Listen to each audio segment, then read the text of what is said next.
देखेंगे बिहार एसएससी का मैथ का सॉल्यूशन। ठीक है, जो आपके स्टेट का क्वेश्चन है और ये जो आपका बिहार एसएससी में जो एग्जाम होगा, समझ लीजिए कि इसी तरह से क्वेश्चन पूछे जाएंगे।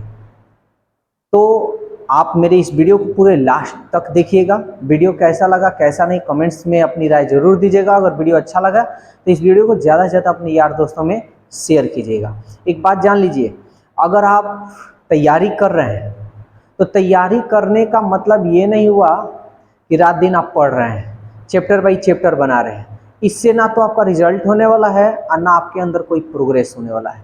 प्रोग्रेस आपका तभी होगा जब आप एवरी डे यानी डेली एक सेट सॉल्व करते हैं, यानी एक सेट बनाते हैं, चाहे वो बिहार एसएससी का हो, चाहे एसएससी का हो, चाहे वो बैंक का हो, रेलवे का, किसी का भी हो।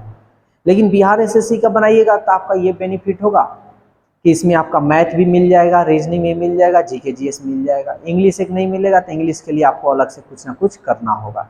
ठीक है, तो सेट एवरीडे बनाइए तो ही आपका रिजल्ट संभव है। तो इस यानी 76 से हम लोग क्वेश्चन देखेंगे। वीडियो को लास्ट तक देखिएगा, एक कंसेप्ट से पूरा कंप्लीट कराएंगे। और मेरा कंसेप्ट अगर देखना है तो प्लेलिस्ट में जाकर चैप्टर बाय चैप्टर वीडियो आप देख सकते हैं। ठीक है ना, तो ध्यान पूर्वक देखिएगा।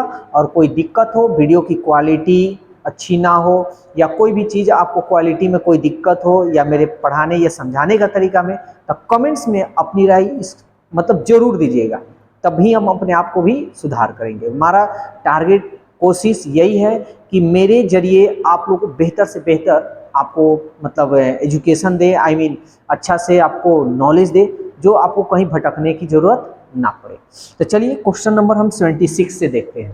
दिया हुआ है, देखिए आपके स्क्रीन पे, यदि a बाई बी का भागफल धनात्मक है, a बाई बी का जो भागफल है वो क्या है, धनात्मक है, तो निम्नलिखित में से क्या सही हो सकता है। तो भाई एक तो बात हम जान रहे हैं कि a और b का भागफल जो है धनात्मक है, तो निम्नलिखित में से क्या सही होनी चाहिए। तो पहला नंबर ऑप्शन दिखा रहा है आपका a ग्रेटर देन 0, खाली a के बारे में दिखा रहा है। दूसरा नंबर दिखा रहा है b ग्रेटर देन 0। तीसरा नंबर में दिखा रहा है ए बी ग्रेटर देन 0 और चौथा नंबर में दिखा रहा है ए प्लस बी ग्रेटर देन 0। तो इससे तो हमारा कोई मतलब ही नहीं बनता है। देखिए इसको आंसर मान लीजिए आपको नहीं आ रहा है तो उस तरीका को हम समझा रहे हैं कि कैसे आप एग्जाम में तुक्का ट्रिक ले सकते हैं। समझिए, तो ए प्लस बी जोड़ने का बात हो रहा है तो ये केवल एक ही का बात कह रहा है, ये भी नहीं होगा। ये भी केवल एक का बात कह रहा है, ये भी नहीं होता। यही ना चार गो में से एगो है, हो गया आपका 27 नंबर 7। देखिए क्या कह रहा है, कह रहा है ऐसी लघुतम, लघुतम मतलब होता है छोटी सी छोटी संख्या, ऐसी लघुतम संख्या जिसे 5 7 11 5 7 11 और 13 से विभाजित किया जाए तो क्रमशः 2 4 8 और 10 शेष बच जाए। बात ध्यान से समझिएगा, एकदम कॉन्सेप्ट से बताएंगे, कहीं इधर उधर नहीं, कोई ट्रिक ट्रिक नहीं, एकदम कॉन्सेप्ट से वो अभी 1 मिनट के अंदर सॉल्व करने वाला। ठीक है ना, तो समझिए कह रहा है ना कि 5 7 11 13 से कोई एक छोटी सी छोटी संख्या आपको बताना है कि अगर 5 से भाग दें तो शेष 2 आए, 7 से भाग दें तो 4 आए, 11 से भाग दें तो 8 आए, 13 से भाग दें तो 10 आए। ये बात बोला है ना, तो इससे भाग देने की बात बोला है, यही ना। तो सबसे पहले कभी भी इस तरह का क्वेश्चन आएगा ना तो इसको घटाइएगा ना तो सबका मान सेम आएगा। देखिए 5 में से 2 गया 3, 7 में से 4 गया 3, 11 में से 8 गया 3, 13 में से 10 गया 3, सबका मान सेम आएगा। आ गया, हमको 5 7 11 13 से क्या करना है, भाग देना है। तो हम सबसे पहले एलसीएम निकालेंगे 5 7 11 13 का। ठीक है ना, एलसीएम निकालने का तरीका बहुत अच्छा तरीका से हम बताए हैं। देखिए तो ये कोई किसी से नहीं कट रहा है, ये भी नहीं कट रहा है, ये भी नहीं कट रहा है, यानी कोई एक मतलब कोई दो संख्या किसी एक संख्या से नहीं कट रहा है, तो हम क्या करेंगे, सबको गुना कर देंगे। कर दिए, तो 5 सत्ते 35, 35 से कम 35, अब 35 से कम 35, अब 35 अब 3 38, 13 बच गया, 13 से हम गुना कर लेंगे, यहाँ कर दे रहे हैं। 13 पचे 65, 13 पचे 65, 13 छक 78, 13 सत्ते 91, 13 अठे 104, 104 में हम इसका 6 जोड़ेंगे तो 110 हासिल 11, 13 तेई 39, 39 में 11 जोड़े 9 1 10 और 3 1 4 और 1 5, 5005 आ गया। तो ये क्या होगा, ये आपको 5 से भी कटेगा, आई मीन 5 से भी कटेगा, 7 से भी कटेगा, 11 से भी कटेगा, 13 से कटेगा, यही ना बात बोल रहा है। लेकिन सवाल आपका ये है कि शेष बचे, समझ में आ रहा है, शेष बचनी चाहिए। तो आपको कुछ नहीं करना है, ये जो 3 है ना, ये तो पूरा पूरा कट जाएगा, तो कट जाएगा, तो आपको ये जो शेष जो दिख रहा है 3 3 सबका सेम ही आएगा। ऐसा आपको दिमाग में ये चल रहा होगा कि कहीं 3 नहीं आए, कहीं 3 आए, कहीं 4, ऐसा नहीं होता है, सेम आता है। 5005 तो आ गया, तो आप अच्छी तरह से जानते हैं कि ये 5 से भी कटेगा, 7 से भी कटेगा, 11 से भी कटेगा, 13 से भी कटेगा। क्यों? क्योंकि इसी का तो एलसीएम निकालें। लेकिन सवाल कह रहा है कि जब भाग दें ना आप इस सब से, तो शेष 2 बचे, 4 बचे, 8 बचे, 10 बचे। तो यहाँ जो आपका निकल रहा है ये वाला 3 3 आ रहा है ना, आपको इसमें से घटा देना है। बस याद रखिएगा, इसमें क्या कीजिएगा, घटाना है। इस बात को ध्यान में रखिएगा, जोड़िएगा मत। कहने का मतलब आप ही थोड़ा सोचिए कि अगर हम इसको जोड़ेंगे, थोड़ा देरी के लिए अब इसको याद करने का तरीका बता रहे हैं। मान लीजिए कि आप इसको जोड़ दिए, तो आप थोड़ा सा दिमाग लगाइए ना, 5 से तो ये तो पूरा पूरा कट जाएगा ना, और जब हम जोड़ेंगे तो 3 एक्स्ट्रा आएगा, तब तो शेष 3 आ जाएगा, तब तो यहाँ तो गड़बड़ हो जाएगा, शेष हमको 2 ना लाना है। समझ में आ रहा है? तो इसलिए आप क्या कीजिएगा, घटाइएगा। अगर 3 यहाँ पे भी कर रहे हैं तो फिर तो पूरा पूरा कट जाएगा। 7 से भी भाग दीजिएगा तो ही तो पूरा कट जाएगा, इसमें 7 ना अधिक होगा, तो 7 अधिक होगा तो सॉरी 3 है। अगर 3 इसमें अगर आप जोड़ते हैं तो अगर 7 से भाग दीजिएगा तो ये तो पूरा पूरा कट जाएगा, तो 3 ना आप जोड़े हैं तो एक्स्ट्रा 3 बच जाएगा, इसलिए यहाँ घटा लीजिएगा, ठीक है ना। तो 5 में से 3 गया आपका 2, 0 0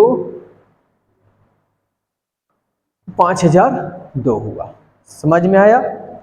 चलिए 77 के बाद अगला क्वेश्चन हो गया आपका 78 नंबर। ये देखिए क्या कह रहा है, ए बी और सी किसी कार्य को 2 घंटे में पूरा करते हैं, यानी ए प्लस बी प्लस सी ये 2 घंटे का समय लगाते हैं, ठीक है। ए उस कार्य को अगले 6 घंटे में करता है, ए अकेले 6 घंटे में करता है, और बी 5 घंटे में करता है, बी जो है 5 घंटे में करता है। तो सी उस कार्य को अकेले कितने दिन में पूरा करेगा? तो सी का हमको कार्य बतलाना है, तो चलिए सी का अब निकालते हैं। देखिए हम सबसे पहले क्या करेंगे, कुल कार्य निकालेंगे, ठीक है ना। कुल यहां लिख देते हैं, ऊपर लिख दे रहे हैं कुल कार्य। कुल कार्य बोले या कुल काम, तो कुल कार्य हम कैसे निकालते हैं, 2 6 और 5 का एलसीएम निकालेंगे।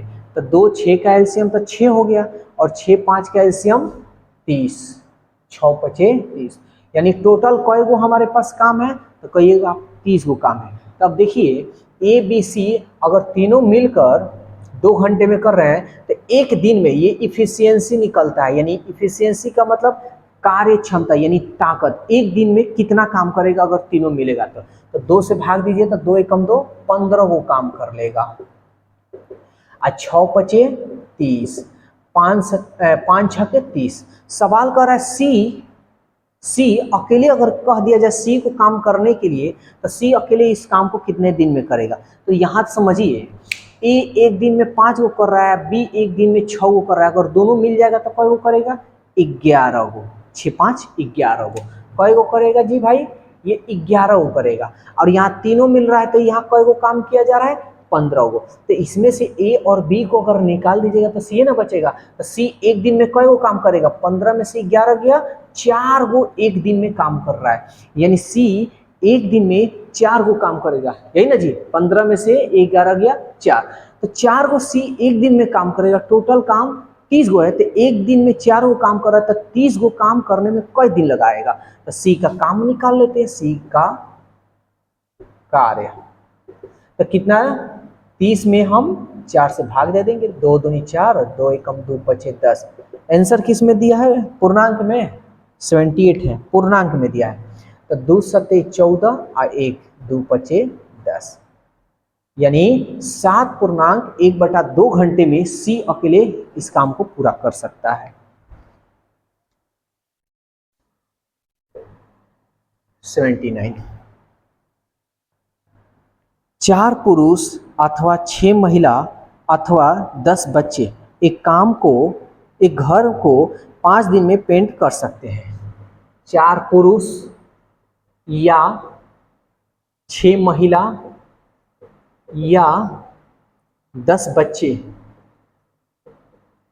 इस काम को 5 दिन में कंप्लीट करते हैं। यानी इसका पहले मतलब आपको हम समझा दें। देखिए, इसका मतलब ये हो गया कि 4 गो अगर पुरुष होगा तो पेंट करने में 5 दिन लगाएगा। अगर 6 गो महिला आएंगी तो 5 दिन लगाएंगी काम करने में एक पेंट को। अगर 10 गो बच्चा आएगा तो 5 दिन लगाएंगे। और सब अपने आप में क्या है, बराबर है। सवाल क्या कह रहा है ये देखते हैं। कह रहा पेंट करने का कार्य एक पति पत्नी,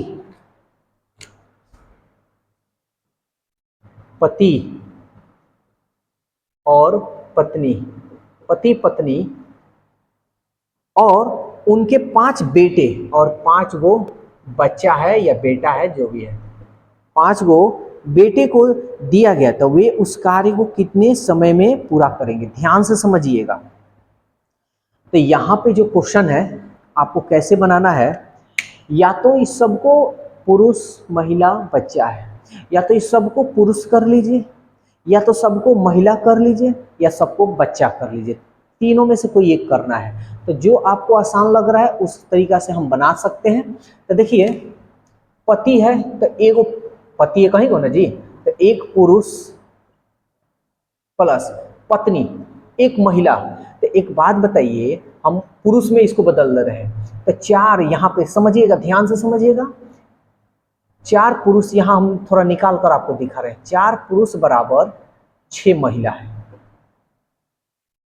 4 पुरुष बराबर कितना महिला, 6 महिला है। तो एक पुरुष बराबर कितना होगा,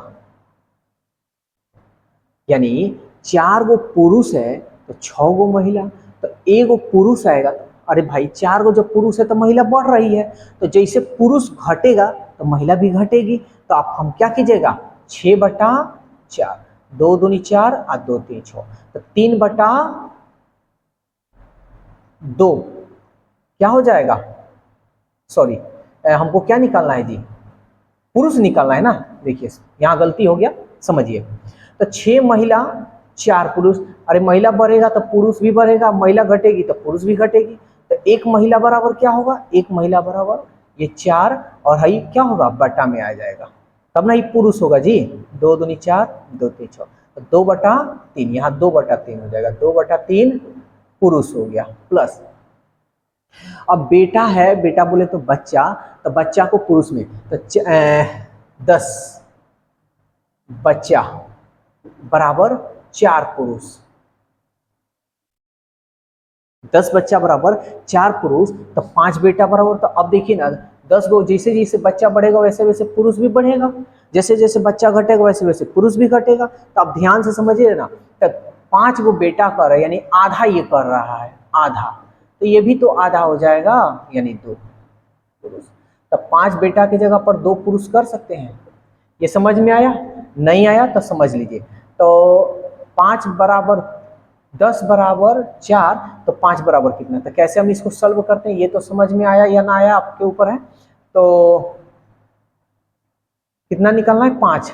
तो 5 का मान कैसे निकलेगा, 5 बच्चा बराबर, तो हम क्या करते हैं, इसको इसमें गुना करते हैं, 5 चौका 20 और ये बटा में आता है 10 दूनी 20, 2।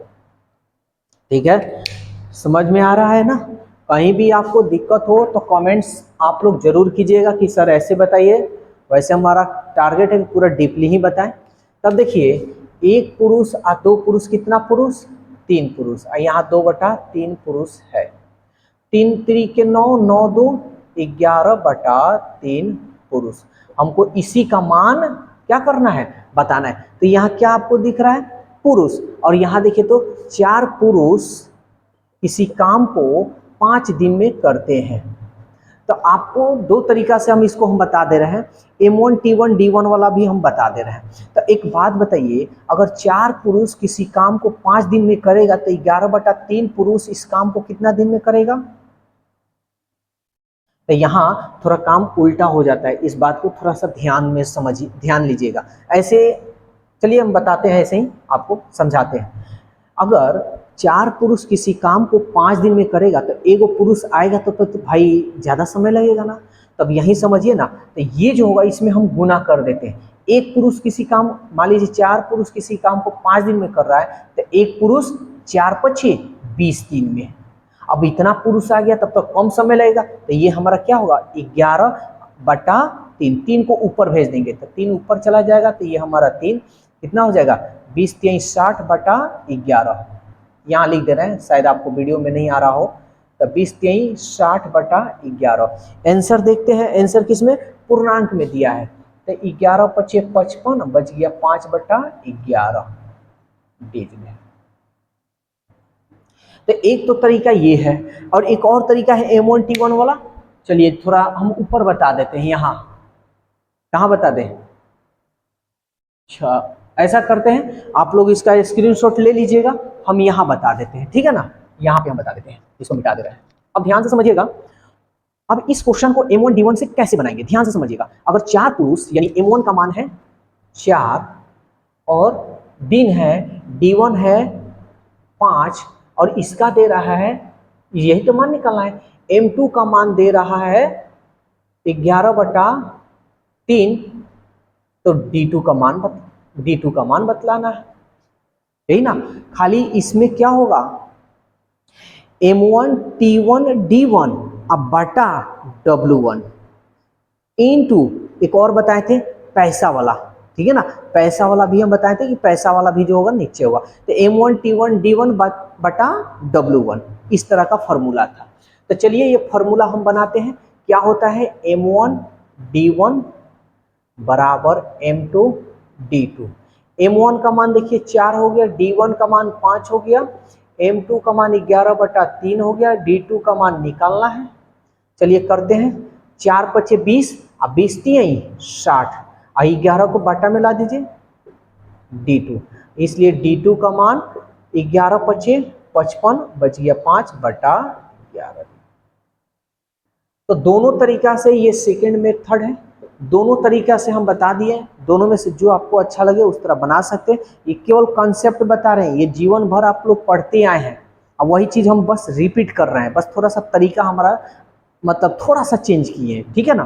तो जल्दी से इसको आप लोग स्क्रीनशॉट ले लीजिए, इसके आगे और भी हम देखते हैं। क्वेश्चन नंबर 80 ये क्या कह रहा है? कह रहा है एक अर्धवृत्ताकार पार्क में बाड़ लगाने के लिए 288 मीटर रेलिंग की आवश्यकता है। अर्धवृत्ताकार है, वृत्ताकार का मान दिया है, अर्धवृत्ताकार पार्क 288 मीटर। चलिए समझते हैं। ये देखिए, वैसे भी यहाँ मीटर दे रहा है, तो एक अर्धवृत्ताकार पार्क है, कोई अर्धवृत्ताकार पार्क है और उसको चारों तरफ से घेरना है, ठीक है ना।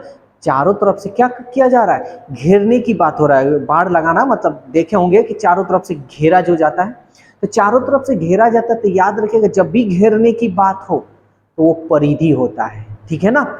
और यहाँ पे वैसे भी दिया है मीटर स्क्वायर नहीं दिया है।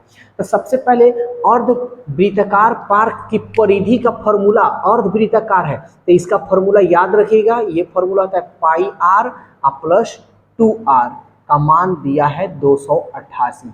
सवाल हमसे पूछा है कि पार्क का क्षेत्रफल, तो अर्धवृत्त है ना, तो अर्धवृत्त का पार्क का क्षेत्रफल यानी अर्धवृत्त का क्षेत्रफल क्या होता है? पाई r स्क्वायर बाई 2 होता है, ठीक है ना।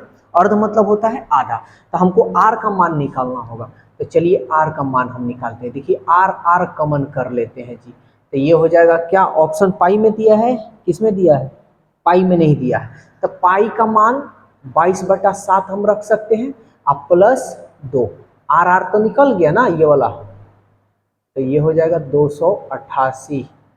इसको सॉल्व करते हैं, आर कितना हो जाएगा जी, यहाँ गुना 7 दूनी 14, 14 में हम 22 जोड़ेंगे तो 4 और 2 6 और 2 और 1 3/7 इक्वल टू 288। कटेगा ना, 4 9 36, 4 7 28, 4 दूनी 8, 9 8 72, इसलिए आर का मान कितना होगा, 7 8 56 मीटर। हमको अर्धवृत्ताकार पार्क की क्षेत्रफल बताना है, तो चलिए निकालते हैं। इसलिए अर्धवृत्ताकार पार्क का क्षेत्रफल, देखिए एग्जाम में ये सब लिखने की जरूरत नहीं, हम आपको समझाने के लिए बता रहे हैं।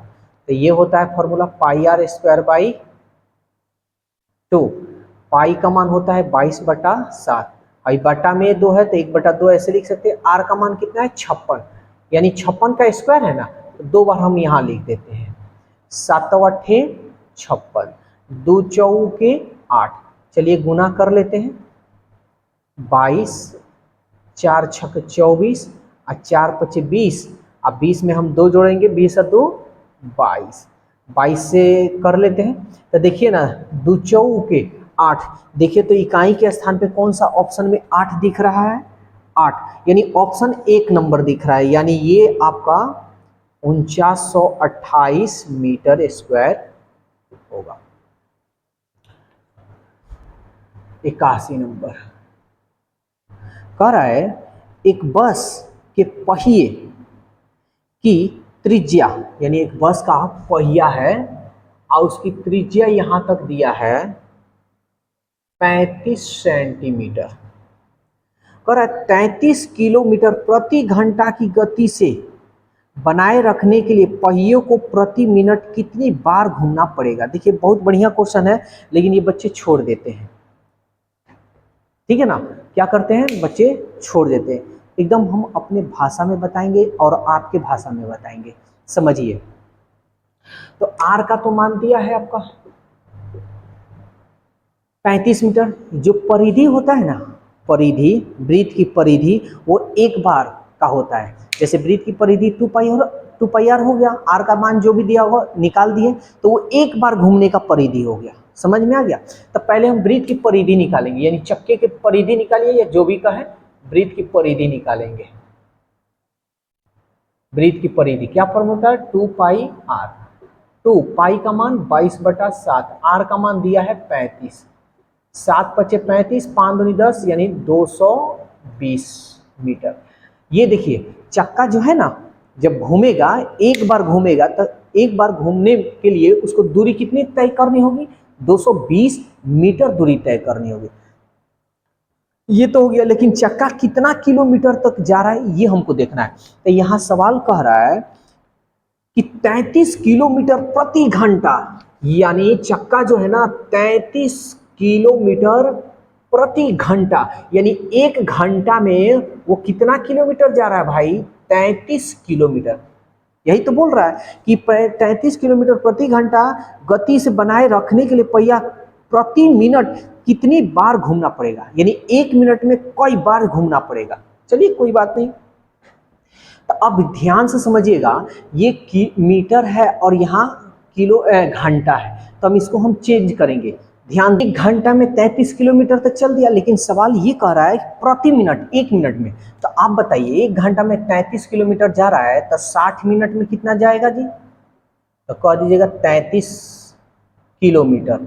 लेकिन एक और बात कह रहा है, यहाँ मीटर है और यहाँ किलोमीटर, इसको मीटर में आप बदल दीजिए, तो 1000 से हम गुना कर देंगे, तो 60 मिनट में, तो 1 मिनट में ये कितनी दूरी तय करेगा, 1 मिनट में हम दूरी देखना है हमको, तो 60 नीचे चला जाएगा, 33, इसको गुना कीजिएगा तो 3 0 अब बटा 60, 0 से 0 कट गया, कटाइए, 6 5 30, 3 6 5 30 और 1 2 0, इतना मीटर, यानी 1 मीटर में पूरा इतना मीटर वो जा रहा है। लेकिन गाड़ी का जो पहिया है एक बार में वो इतना जा रहा है। समझ में आ रहा है? ये कुल दूरी हो गया। क्या आपका हो गया? कुल दूरी हो गया। और एक बार में चक्का इतना घूम रहा है, तो इतना दूरी को घूमने के लिए कई बार घूमेगा? चक्रों की संख्या, चक्रों की संख्या। तो हम क्या करेंगे? 5500 में हम 220 से भाग देंगे। 0 से 0, 11 दूनी 22, 11 पचे 55, 2 से कटाइए, यानी उसको कितना बार घूमना पड़ेगा?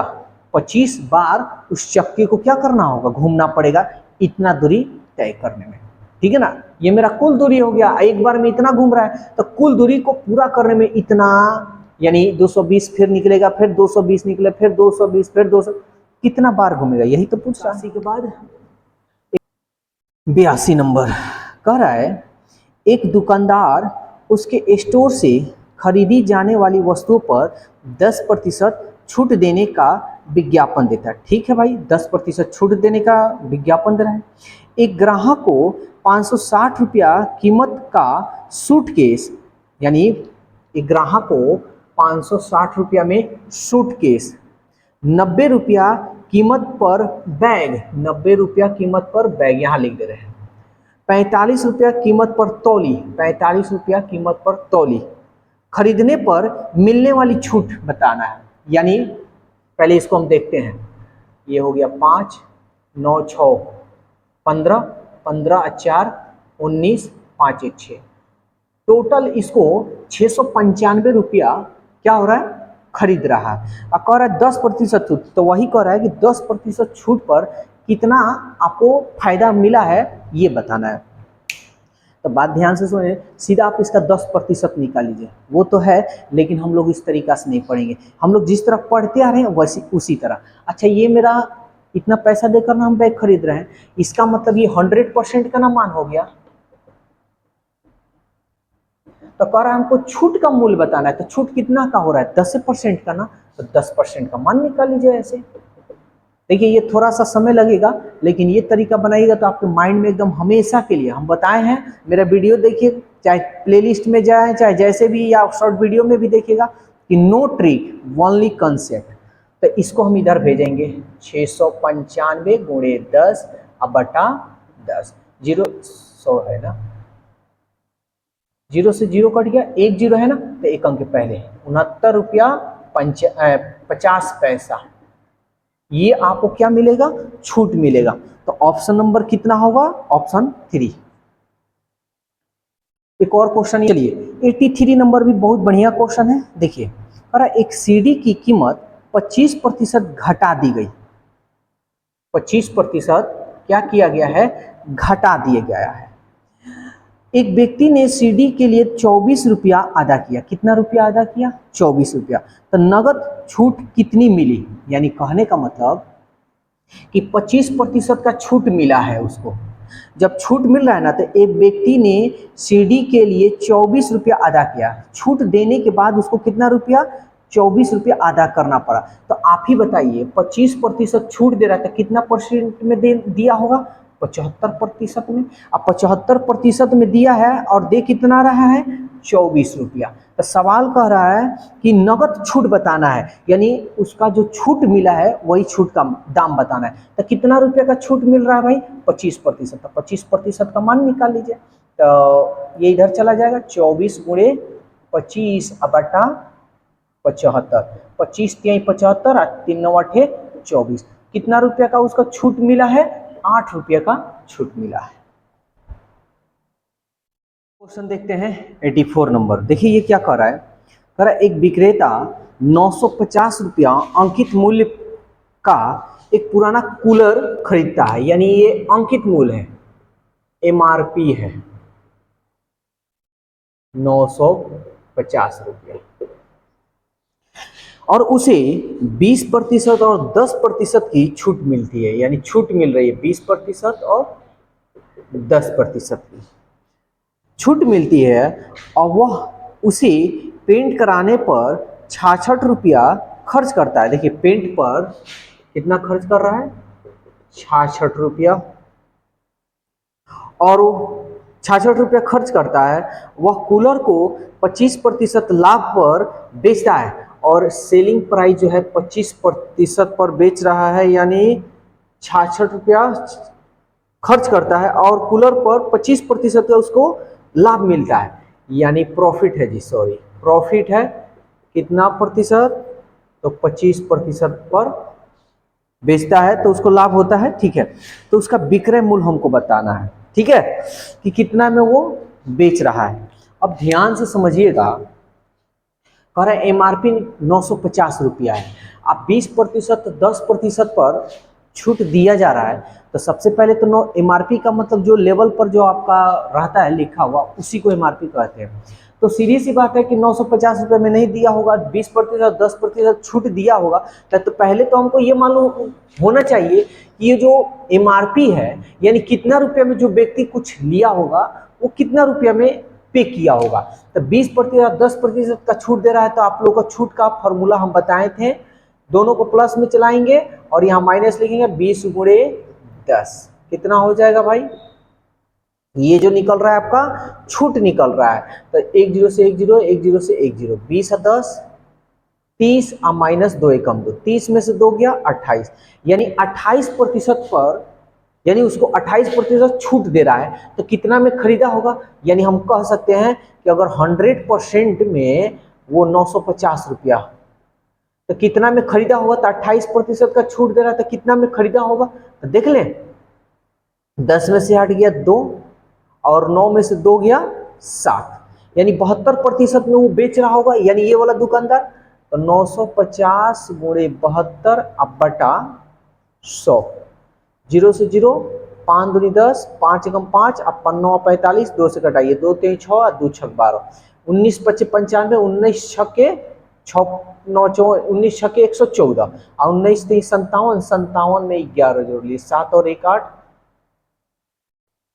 यानी इतना रुपया में जो दुकानदार होगा ₹684 में उसको बेचा होगा, तो खरीदने वाला तो ये हो गया, कितना रुपये में खरीदा जा रहा है भाई, ₹684 में। अब ध्यान से समझिएगा, अब यहाँ क्या हो रहा है, पेंट जो है कह रहा है पेंट उसे पेंट कराने पर ₹66 खर्च करता है, तो भाई ₹684 में वहाँ सामान खरीद रहा है, अब प्लस पेंट कराने में भी वो ₹66 का खर्च कर रहा है, तो 6 4 10 8 6 14 14 और 1 15 और 6 1 7, टोटल उसका क्रय मूल्य तो इतना रुपया हो गया, ₹750 ना खर्च कर रहा है। लेकिन सवाल कर रहा है कि भाई 25% उसको लाभ कमाना है, तो विक्रय मूल्य कितना रुपया में उसको बेचना पड़ेगा, तो भाई खरीदा है इतना रुपया में, यानी अपने आप में कोई भी पैसा जो होता है, अपने आप में कोई भी पैसा 100%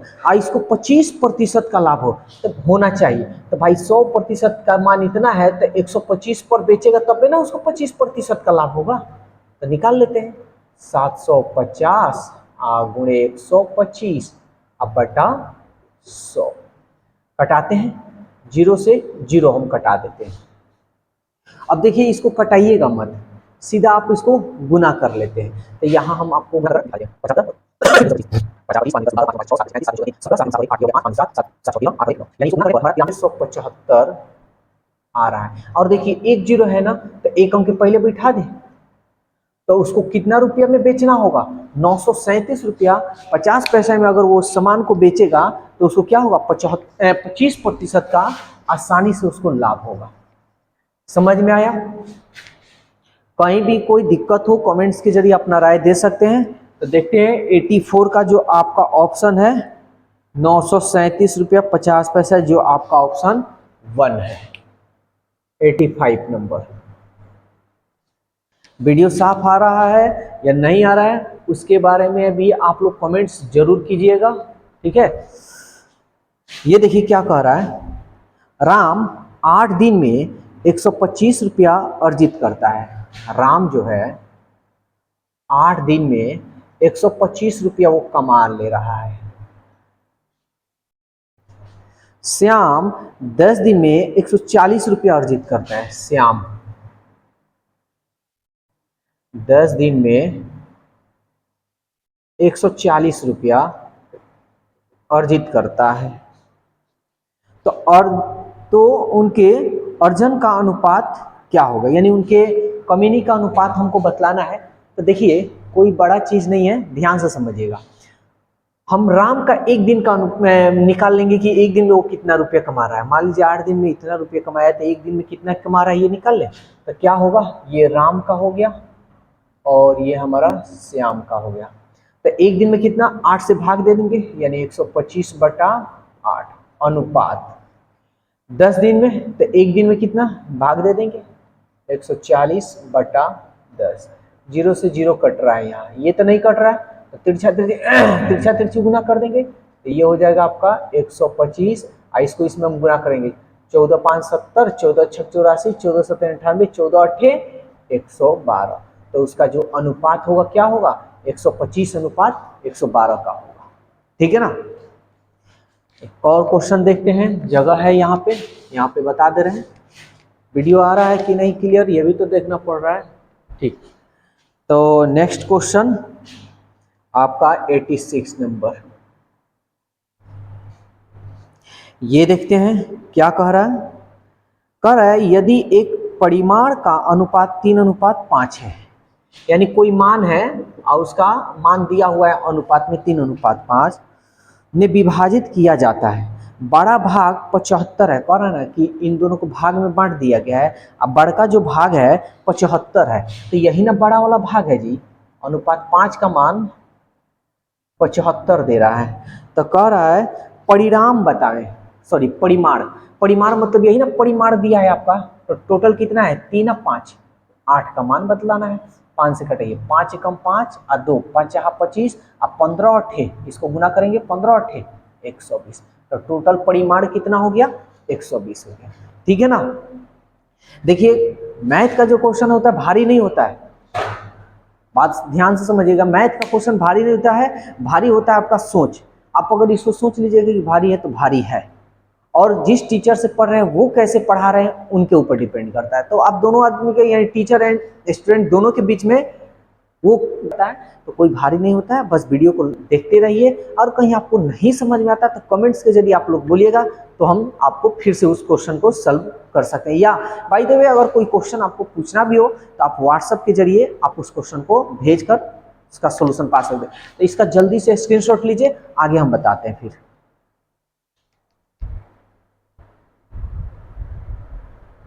एक मनी बैग में 1 रुपया, 2 रुपया, 5 रुपये के सिक्के हैं। यदि सिक्कों की संख्या का अनुपात 4 3 2 के अनुपात में है और बैग में कुल धन राशि 500 रुपया है, तब 2 रुपये के सिक्कों की राशि बताया। देखिए 1 रुपया के जो सिक्के हैं 4 गो है, 2 रुपया के जो सिक्के हैं 3 गो है, 5 रुपये के जो सिक्के हैं 2 गो है। तो हमको मान बतलाना है 2 रुपया की जो सिक्के है ना, टोटल पैसा कितना होगा। तो पहले हम ये देखते हैं कि बैग में किस अनुपात में है। तो देखिए तो 1 रुपया के सिक्के 4 गो, तो 4 एकम 4। 2 रुपये के सिक्के 3 गो है, तो 3 दूनी 6। अब 5 रुपये के सिक्के 2 गो है, तो 2 पचे 10। टोटल रुपया कितना, ये सब आपका राशि निकला है। ठीक है ना, ये राशि निकला है। तो 10 6 16, 16 4 20, अनुपात में तो अनुपात 20 ना, यानी टोटल हम पैसा देख रहे हैं तो अनुपात में 20 आ रहा है। और किताब में आपका क्या कह रहा है, 500 रुपया है। इसमें कह रहा है बैग में 500 रुपया है। तो सवाल कह रहा है कि 2 रुपये सिक्के की कितनी राशि है। तो देखिए तो 2 रुपये के जो सिक्के हैं कितनी टोटल पैसा आ रहा है, 6 ना, तो अनुपात 6 का मान निकाल लीजिए। 0 से 0, 2 से कटाइए 25, अब 25 25 125, 25 छक्के 150, यानी बैग में जो रुपये हैं कितने हैं, 150 रुपये हैं। ठीक है, नेक्स्ट क्वेश्चन देखते हैं 88 नंबर। देखिए आपके स्क्रीन पे क्वेश्चन है और इस क्वेश्चन को आप भी सॉल्व कर सकते हैं। क्या कह रहा है, कह रहा है 5 क्रमित विषम, देखिए क्रमित का मतलब होता है ना लगातार, ठीक है ना। 5 क्रमित विषम धनात्मक पूर्णांक संख्याओं का औसत 9 है। 5 को विषम संख्या है, तो ये बहुत अच्छा तरीका से हम बताए थे। x plus 2, x plus 4, x plus 6, x plus 8। यहाँ देखिए अगर 1 रखिएगा तो 1 2 3, 1 4 5, 1 6 7, 1 8 9, 1 2 3 4 5, 5 गो है। कह रहा है कि पांचों को कह रहा है कि पूर्णांक संख्या 9 है, यानी औसत जो दिया है कितना दिया है 9 है, तो सबसे छोटा संख्या क्या है। तो देखिए ये लगातार है, लगातार है तो याद रखिए कभी भी लगातार बोले ना तो ये जो बीच में आएगा ना, बीच में वही जो मान होगा वही आपका 9 का होगा, ठीक है ना। ये जो बीच में आया यही आपका बीच में जो आएगा ना वही औसत का मान होगा। तो आप लिख सकते हैं x + 4 = 9, तो x बराबर 4 को इधर भेजिए, 9 में से 4 घटाइए, क्या हो जाएगा 5। किसका पूछ रहा है, कर सब उनमें से सबसे छोटी संख्या क्या है। तो सबसे छोटी संख्या क्या है, x का मान 5 है ना, तो यहाँ पे 5 है, ठीक है ना। अगर आप चाहते हैं कि नहीं हम इसको नहीं निकालें, डायरेक्ट एक और तरीका है, देखिए इसका तरीका 3 गो है। पहला तरीका तो ये हो गया, अगर मान लीजिए बीच की संख्या नहीं देता, औसत नहीं, कुछ अलग तरीका से देता, तो हम क्या करते हैं, इसको हम जोड़ देते हैं। कितनी संख्या, 1 2 3 4 5, 5 से हम भाग कर देते हैं ऐसे। या बीच की संख्या पूछ रहा है, औसत तो ये दे दिया है ना, तो अगर आप चाहते हैं कि ऐसे हल ना करें, डायरेक्ट भी करें, तो इसको कैसे, तो देखिए ये बीच यहाँ पे तो 9 औसत आ रहा है, तो इसके पहले यानी क्या करेंगे, हम घटाते चलेंगे। तो 9 में से 2 एक घटाइएगा तब तो सम संख्या आएगा ना, तो 2 घटाइए, तो 9 में से 2 गया 7, 7 में से फिर 2 घटाइए, 7 में से 2 घटे गया 5, क्योंकि हम 2 घटाएंगे तभी भी सम संख्या आएगा। समझ में आ रहा है ना, क्योंकि 2 का बढ़ोतरी भी हो यहाँ पे हो रहा है, आप सब देख भी सकते हैं, जैसे 1 2 4 6 8 2 सब बढ़ रहा है। तो आप ऐसे भी निकाल सकते हैं, यानी कि सभी संख्याओं को जोड़कर जितनी संख्या है उससे आप भाग कर सकते हैं। दोनों तरीका, तीनों तरीका हम बता दिए, जो आपका अच्छा लगे उस तरीका से आप। ये देखिए क्या कह रहा है, 89 नंबर कह रहा है, 2 लड़कों और उनके पिता की औसत आयु, यानी 2 लड़के हैं, 2 गो बॉयज हैं और एक फादर है प्लस एक फादर, उनकी औसत आयु उन 2 लड़कों और उनकी माता, यानी 2 लड़के, ये वाला 2 लड़के और उनकी माता यानी मदर, बच्चे की माँ, 2 लड़कों और उनकी माता की औसत आयु से 3 वर्ष अधिक है। यानी ये जो है ना, इससे औसत आयु से कितने वर्ष अधिक है, 3 वर्ष अधिक है। तो औसत आयु है ना, तो कितने इधर हो रहे हैं, यहाँ ध्यान से समझिएगा, 2 गो ये और 1 गो ये, 3 गो हो गया, ये औसत हो गया, और ये भी 3 गो हो गया, औसत हो गया। अब कह रहा है, चाहिए तो ऑप्शन से भी बना सकते हैं, लेकिन पहले हम कॉन्सेप्ट बता रहे हैं। तो कह रहा है 2 लड़के और उनके पिता की औसत आयु 2 लड़कों और उनकी माता की औसत आयु से 3 वर्ष अधिक है ना, 3 वर्ष अधिक है। तो हम कहें बराबर करने के लिए, तब क्या कीजिएगा, इधर 3 वर्ष अधिक कर दीजिएगा। चलिए ये हो गया। कह रहा है उन चारों की औसत आयु 19 वर्ष है। अब देखिए चारों का जो औसत आयु दिया है, जैसे 2 गो बॉय हो गया और एक फादर हो गया और एक माता हो गया, औसत आयु 19 है, तो कितना हुआ है, 2 1 3 1 4, 4 में हम गुना करेंगे तो टोटल आयु का योग हो जाएगा 19 के 76 है। और 2 लड़कों की औसत आयु 5/1/2 है।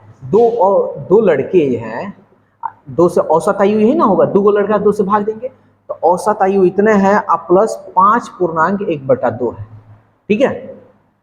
तो इसको हम करते हैं 2b, ये 2 से 2 मत कटा दीजिएगा, ठीक है ना।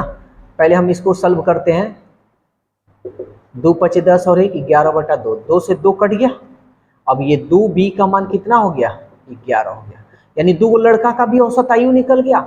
और यहाँ पे आप चाहें तो रख कर इसको फादर और मदर का निकाल सकते हैं। लेकिन फिर आगे देखते हैं, पिता और माता की आयु क्रमशः क्या है, माता और पिता की आयु हमको बतलाना है। कोई बात नहीं भाई, चलिए अब इसको हम चाहे तो थोड़ा हल भी कर सकते हैं, चाहे बिना हल किए भी हम बना सकते हैं। तो बिना हल किए थोड़ा ऑप्शन लेना पड़ेगा, तो यहाँ हम हल ही कर देते हैं। देखिए आप पहले इसको हम हल कर देते हैं थोड़ा देरी के लिए, ठीक है ना।